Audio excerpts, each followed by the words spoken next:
Good morning. I'm Dr. Suraya Shaheen, and today I will discuss a very important topic. And the topic is how to defend PhD proposal in interview. हमारे पास कुछ students के query आ रहे थे कि ma'am हमने PhD proposal तो लिख लिया है लेकिन उसे डिफेंड कैसे करना है, मतलब किस तरह से हमसे क्वेश्चंस इंटरव्यू में किए जाएंगे। तो अगर आप पीएचडी प्रपोजल डिफेंड करने जा रहे हैं, खासकर सेंट्रल यूनिवर्सिटीज में, तो आपको केयरफुल और अटेंटिव होकर आंसर देने की जरूरत है।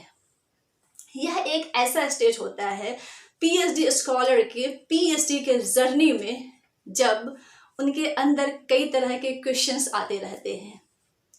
वो पीएचडी प्रपोजल सबमिट भी कर देते हैं डिपार्टमेंट में, लेकिन उनके अंदर फिर भी एक टेंशन बना रहता है कि पता नहीं मैं पीएचडी प्रपोजल को कैसे डिफेंड कर पाऊंगा इंटरव्यू में।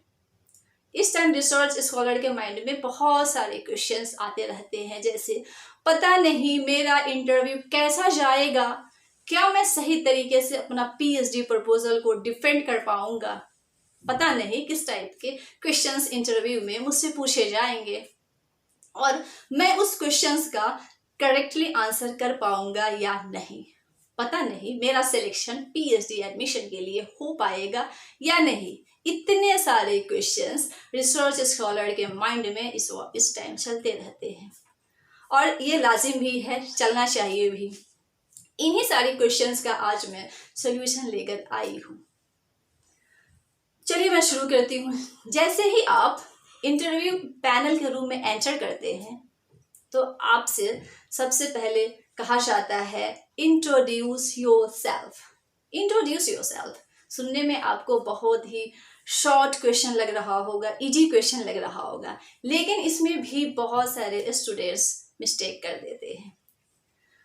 कुछ स्टूडेंट्स अपना नेम और यूजी पीजी तक का क्वालिफिकेशन बताकर चुप हो जाते हैं, लेकिन यहाँ पर आपको कुछ चीज़ों को ध्यान रखने की ज़रूरत है। जैसे यहाँ पे आपको प्रॉपर तरीके से अपना नेम, क्वालिफिकेशन और आपके जितनी भी एकेडमिक अचीवमेंट्स हैं वो सब आपको यहाँ पे मेंशन करना चाहिए। जैसे अगर आपने किसी कॉन्फ्रेंस, किसी सेमिनार में पेपर प्रेजेंट किया है वो आपको मेंशन करना होगा। अगर आपने किसी रिसर्च पेपर को पब्लिश कराया है तो वो भी आपको मेंशन करना है। अगर आपने कोई कॉम्पिटिटिव एग्ज़ाम क्वालिफाई की है तो वो भी आपको यहाँ मेंशन करना है।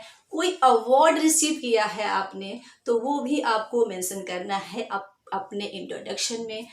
तो यहाँ पर आपको ओवरऑल आपका जो एक्स्ट्रा करिकुलर अचीवमेंट है वो भी आपको मेंशन करना चाहिए, क्योंकि आपके इंट्रोडक्शन से वहाँ पर जो एक्सपर्ट्स होते हैं पैनल में वो सिर्फ आपका नाम नहीं जानना चाहते हैं, बल्कि वो जो एक्सपर्ट्स होते हैं वो आपको यह देखना चाहते हैं कि आप कितना ब्राइट स्टूडेंट हैं, आपके पास क्या क्या अचीवमेंट्स हैं, आप कितना हार्ड वर्किंग हैं, आपका माइंड कितना क्रिएटिव है रिसर्च के लिए।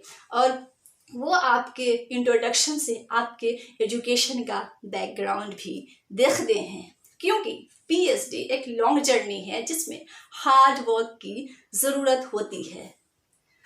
ठीक है, तो इन सब चीज़ों के अलावा वो वहाँ पर जो एक्सपर्ट्स होते हैं वो आपको बारीकी से ऑब्जर्व करते हैं, the way you speak, the way you express yourself. आपके फर्स्ट क्वेश्चन से ही वे लोग ऑब्जर्व करना शुरू कर देते हैं कि आपका कॉन्फिडेंस लेवल कैसा है, आप किस फ्लुएंसी के साथ बोल रहे हैं, आप क्वेश्चन का आंसर किस तरीके से आप दे पा रहे हैं। तो इससे एक्सपर्ट्स को समझ में आ जाता है कि आप किस टाइप के स्टूडेंट हैं। क्लियर? सो इंट्रोड्यूस योरसेल्फ के बाद आपसे जो क्वेश्चन पूछा जाता है, why did you select this topic for PhD, यानी this is one of the most important questions which is asked from every candidate. यह एक ऐसा क्वेश्चन है जो लगभग सारे कैंडिडेट से पूछा जाता है, why did you select this topic for your PhD. अब इस क्वेश्चन के आंसर में आपको रीजंस देने होते हैं, आपने इस पार्टिकुलर टॉपिक को ही क्यों सिलेक्ट किया है रिसर्च के लिए। आप इसके आंसर में अपने इंटरेस्ट को बताइए, जिस वजह से आप इस टॉपिक को इस टॉपिक पे रिसर्च करना चाहते हैं। आप रिसर्च प्रॉब्लम्स को बताइए जो आपके रिसर्च स्टडी को एड्रेस करे। आपको आप यहाँ पे आंसर कर सकते हैं कि आपका यह जो टॉपिक है ऐसा टॉपिक है जो बिल्कुल न्यू है और अभी तक इस पर कोई रिसर्च नहीं हुआ है और आप इसे एक्सप्लोर करना चाहते हैं। और आपको यहाँ पर अपना आंसर जस्टिफाई भी करना होगा कि आप सच में उस टॉपिक पे इंटरेस्टेड हैं रिसर्च करने के लिए और उस पे रिसर्च करके आप किसी पर्टिकुलर फील्ड में कंट्रीब्यूट करना चाह रहे हैं। एक्चुअली जो एक्सपर्ट्स होते हैं वहाँ पे वो ये भी देखना चाहते हैं कि आप जो टॉपिक सेलेक्ट किए हैं वह सच में आप अपने इंटरेस्ट बेसिस पे सेलेक्ट किए हैं या आपने किसी के इन्फ्लुएंस में आकर उस टॉपिक को सेलेक्ट कर लिया है। क्योंकि कई बार ऐसा भी होता है कि रिसर्च स्कॉलर दूसरे लोगों से सजेशन लेने लगते हैं कि मैं किस टॉपिक पे रिसर्च करूं। नहीं, ये गलती आपको कभी नहीं करना है, क्योंकि रिसर्च आपको करना है। इसलिए आप दूसरों के इन्फ्लुएंस में आकर कभी भी रिसर्च टॉपिक चूज मत कीजिए, बल्कि आप इस पर टाइम दीजिए, आप सोच विचार कीजिए, फिर टॉपिक को आप सेलेक्ट कीजिए जिसमें आप इंटरेस्टेड हैं, क्योंकि आपका इंटरेस्ट काफ़ी मैटर करता है आपके रिसर्च में। अगर आप इंटरेस्टेड ही नहीं होंगे तो फिर आप रिसर्च नहीं कर पाएंगे। अगर आप इंटरेस्टेड होंगे तो ऑटोमेटिकली आप इंटरेस्ट लेकर रिसर्च कर पाएंगे और बहुत सारे आप उससे रिसर्च कंक्लूजन आप ड्रॉ कर पाएंगे। फिर आपको उस पर अच्छे से थॉरो कमांड भी हो जाएगा। क्लियर? नेक्स्ट क्वेश्चन है, what is the significance of that research study. यह भी क्वेश्चन आपसे पूछा जाता है। मीन्स आपके जो रिसर्च स्टडी है उसका सिग्निफिकेंस क्या है। इसके आंसर में आपको यह बताना होगा कि आपका रिसर्च स्टडी का कंट्रीब्यूशन किस पर्टिकुलर फील्ड में होने वाला है। मतलब आपका रिसर्च स्टडी किसी कम्युनिटी में कंट्रीब्यूशन देगा या किसी सोसाइटी में कंट्रीब्यूशन देगा, किस फील्ड में देने वाला है, इसका सिग्निफिकेंस क्या होने वाला है। Means how your research work would be helpful to other researchers, organizations or educators। क्योंकि हर रिसर्च स्टडी का सिग्निफिकेंस होना चाहिए और वह किसी न किसी फील्ड में कंट्रीब्यूशन देना चाहिए, क्योंकि अगर आपका रिसर्च स्टडी कंट्रीब्यूशन ही नहीं देगा तो यह फ्रूटफुल नहीं होगा। क्लियर? नेक्स्ट क्वेश्चन जो है वह है, what research methodology did you use. What research methodology did you use, आपसे ये क्वेश्चन भी किया जाता है। मीन्स आप कौन सा रिसर्च मेथोडोलॉजी यूज कर रहे हैं अपने रिसर्च के लिए। क्योंकि रिसर्च मेथोडोलॉजी कई टाइप्स के होते हैं और आप रिसर्च स्टडी में, आपकी रिसर्च स्टडी में जो रिसर्च मेथोडोलॉजी फिट बैठेगा आप उसी को यूज करेंगे रिसर्च स्टडी के लिए। आप यहाँ पे ब्रीफली रिसर्च डिजाइन प्रोसीजर के बारे में बताएंगे जो आपने रिसर्च के लिए एम्प्लॉय किया है। फिर आपसे इंटरव्यूअर यहाँ पर क्रॉस क्वेश्चन भी कर सकते हैं, जैसे why did you use this research methodology, और इस वजह और यहाँ पर आपको इसके आंसर में आर्ग्यूमेंट्स और जस्टिफिकेशन देना होगा कि आपने इस वजह से इस पर्टिकुलर रिसर्च मेथोडोलॉजी का यूज़ किया है अपने रिसर्च के लिए। मतलब आप बता सकते हैं कि आपका जो रिसर्च मेथोडोलॉजी है वह कितना कॉन्वीनियंट है आपके रिसर्च स्टडी के लिए। ठीक है? और आपने कौन कौन से थियरिस्ट को इसमें एम्प्लॉय करने वाले हैं अपने रिसर्च स्टडी के लिए, वो सब आप यहाँ पे मेंशन करेंगे। नेक्स्ट क्वेश्चन जो आपसे पूछा जाता है वह है, what is the scope of your research study. What is the scope of your research study. इस क्वेश्चन के आंसर में आपको अपने रिसर्च स्टडी का स्कोप बताना होगा। यहाँ आप ब्रीफली बताएंगे specific aspects of your project. जो आप कवर करने वाले हैं रिसर्च स्टडी में। What areas you are going to cover in your research study? For example, अगर आप यूरोपियन सोसाइटी पे रिसर्च करने जा रहे हैं तो आप क्लियरली बताएंगे कि the scope of that study will definitely incorporate references to social, political, cultural and historical background of that society. मतलब आप बताएंगे कि कैसे उस रिसर्च में आप historical, political and cultural background को इंक्लूड करेंगे। क्लियर? नेक्स्ट क्वेश्चन जो है आपसे पूछा जाता है, explain your research project. Explain your research project. इसके आंसर में आपको अपनी रिसर्च स्टडी के बारे में अच्छा नॉलेज होना चाहिए। यहाँ पर आपको यह क्लियरली बताना होगा, जैसे briefly about your research abstract, यानी आपको अपने साइनॉप्सिस के बारे में पूरा ब्रीफली आपको बताना होगा। जैसे यानी कौन सा प्राइमरी टेक्स्ट आप यूज़ कर रहे हैं रिसर्च के लिए, आपके रिसर्च का स्कोप क्या है, सिग्निफिकेंस क्या है, एम्स और ऑब्जेक्टिव्स क्या है रिसर्च स्टडी का, overview of existing literature on the propose topic में आप क्या क्या स्टडी आपने किया है, कौन कौन से थियरिस्ट को आपने स्टडी की है, कौन कौन से मटेरियल्स, राइटर्स आपने पढ़े हैं जो आपके रिसर्च टॉपिक से रिलेटेड है। जो भी रिसर्च आप वर्क पास्ट में, जो भी रिसर्च वर्क पास्ट में रिसर्च हो चुके हैं और वो आपके रिसर्च टॉपिक से रिलेटेड है, तो आपको यह सब यहाँ पे बताना होगा। आपको इस क्वेश्चन के आंसर में जस्टिफिकेशन भी देना होगा कि आपका रिसर्च स्टडी का नया रिसर्च क्या होने वाला है, और जो रिसर्च स्टडी है वो भी आप यहाँ पर ब्रीफली एक्सप्लेन करेंगे। यानी कि जो भी टेंटेटिव चैप्टर्स आप अपने थीसिस के लिए देने वाले हैं वो भी आपको यहाँ पर ब्रीफली एक्सप्लेन करने की ज़रूरत है। सो ओवरऑल इस क्वेश्चन के आंसर में आपको अपने जो आपका पीएचडी का साइनॉप्सिस है उसको ब्रीफली एक्सप्लेन करना होगा इस क्वेश्चन के आंसर में। नेक्स्ट क्वेश्चन है, what are the objectives of your research? This is a very important question and this question is also asked from every student. आपको रिसर्च का ऑब्जेक्टिव्स क्या क्या हैं? Every research contains objectives. There can't be research without objectives. यानी objectives के बिना research possible नहीं है। आपको यह बताना होगा कि कैसे आपका रिसर्च वर्क में हिस्टोरिकल, पॉलिटिकल, कल्चरल और सोशल बैकग्राउंड का स्टडी होने वाला है जो आपके रिसर्च टॉपिक से रेलेवेंट होगा। कैसे आप थीमेटिक पॉइंट्स को इंक्लूड करेंगे जो अपनी रिसर्च वर्क सिलेक्ट किया है स्टडी के लिए।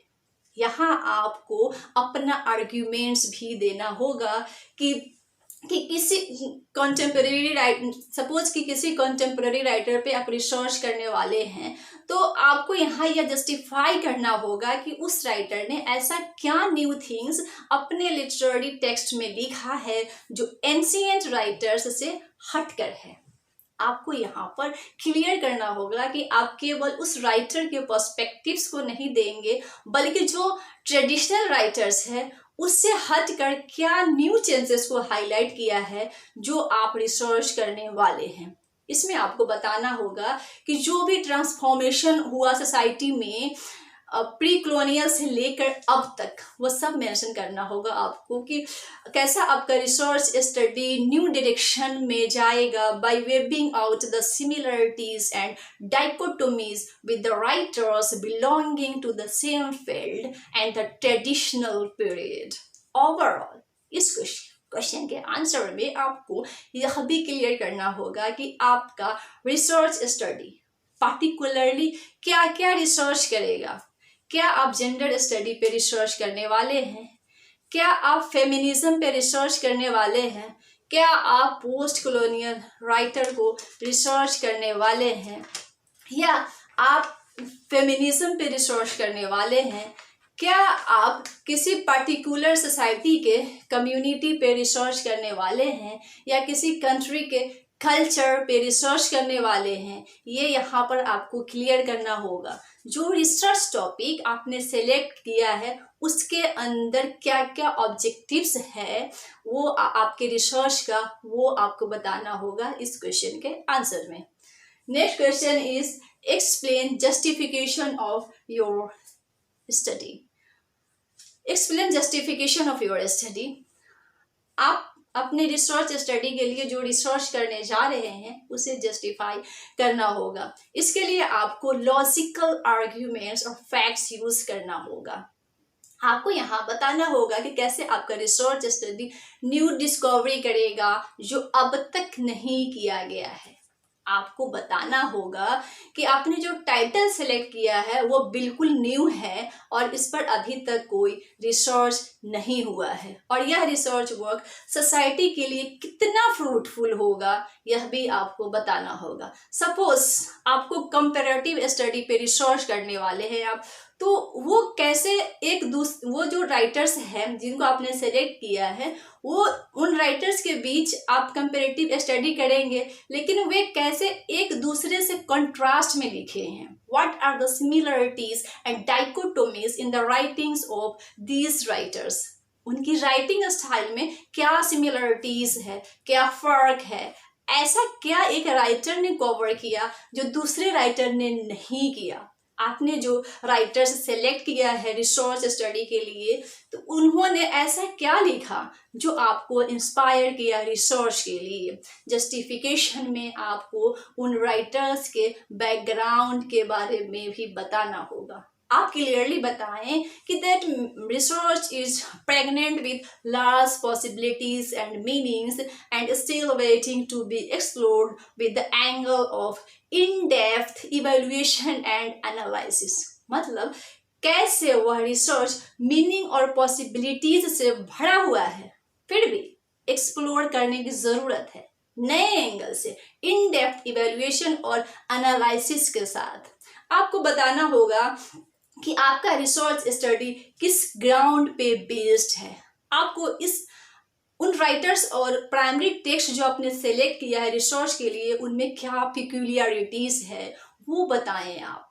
फिर किस तरह से वे राइटर्स सोसाइटी को एक्सपोज किया है, किसी पार्टिकुलर सिस्टम को एक्सपोज किया है अपने लिटरेरी वर्क्स के थ्रू, तो ये आपको जस्टिफाई करना होगा। आपको क्लियरली जस्टिफाई करना होगा कि आप क्या कंक्लूजन ड्रॉ कर रहे हैं उस रिसर्च स्टडी से। इस क्वेश्चन के आंसर में आपको ये सब बताना होगा। Next question is what are the primary text of your research. What are the primary text of your research. This is a very easy question. ये बहुत ही आसान क्वेश्चन है, लेकिन रिसर्चर्स को पता नहीं होता है कि इस टाइप के भी क्वेश्चन पूछे जाएंगे। इस क्वेश्चन के आंसर में आपको यह बताना होगा कि आपने प्राइमरी टेक्स्ट में कौन कौन से वर्क्स को सेलेक्ट किया है, वो आपको बताना होगा। रिसर्च के लिए जो आप प्राइमरी टेक्स्ट सेलेक्ट किए हैं वो आपको बताना होगा। कई बार आपसे और भी इजी क्वेश्चंस पूछ देते हैं कि कितना प्राइमरी टेक्स्ट आपने लिया है रिसर्च स्टडी के लिए, तो आप पहले से ही मेमोराइज करके जाइए जो भी प्राइमरी टेक्स्ट आपने लिया है रिसर्च स्टडी के लिए, उन सारे को टाइटल्स को मेमोराइज कर लीजिए। कितना नंबर ऑफ प्राइमरी टेक्स्ट, कितना है नंबर ऑफ प्राइमरी टेक्स्ट, 4 है, 5 है, 6 है, 10 है, जो भी लिया है वो एकदम इजी आंसर है इसका, वो ध्यान में रखिए, याद करिए। फाइनली इन सारे क्वेश्चंस को अगर आप डीपली स्टडी करके चाहते हैं तो आई एम श्योर कि आपका इंटरव्यू अच्छा जाएगा और आप इंटरव्यू क्रैक कर पाएंगे और इंटरव्यूअर के सारे क्वेश्चंस का आंसर इसलिए कर पाएंगे। सो ओवरऑल इंटरव्यू पैनल में जो एक्सपर्ट्स होते हैं वे सब आपके पीएचडी प्रपोजल से ही क्वेश्चन करते हैं, इधर उधर से नहीं कर सकते हैं। इन सब चीज़ों के अलावा आपको जो कुछ इंपॉर्टेंट थिंग्स आपको ध्यान में रखने हैं वो है आंसर करते समय कि आप कॉन्फिडेंस लेवल को आप बनाए रखिए, वहाँ पर फ्लुएंसी के साथ बोलिए, लैंग्वेज में एरर फ्री के साथ बोलिए, और आप जो भी आंसर आप देते हैं उस टाइम आप आई कांटेक्ट को ध्यान में रख कर दीजिए।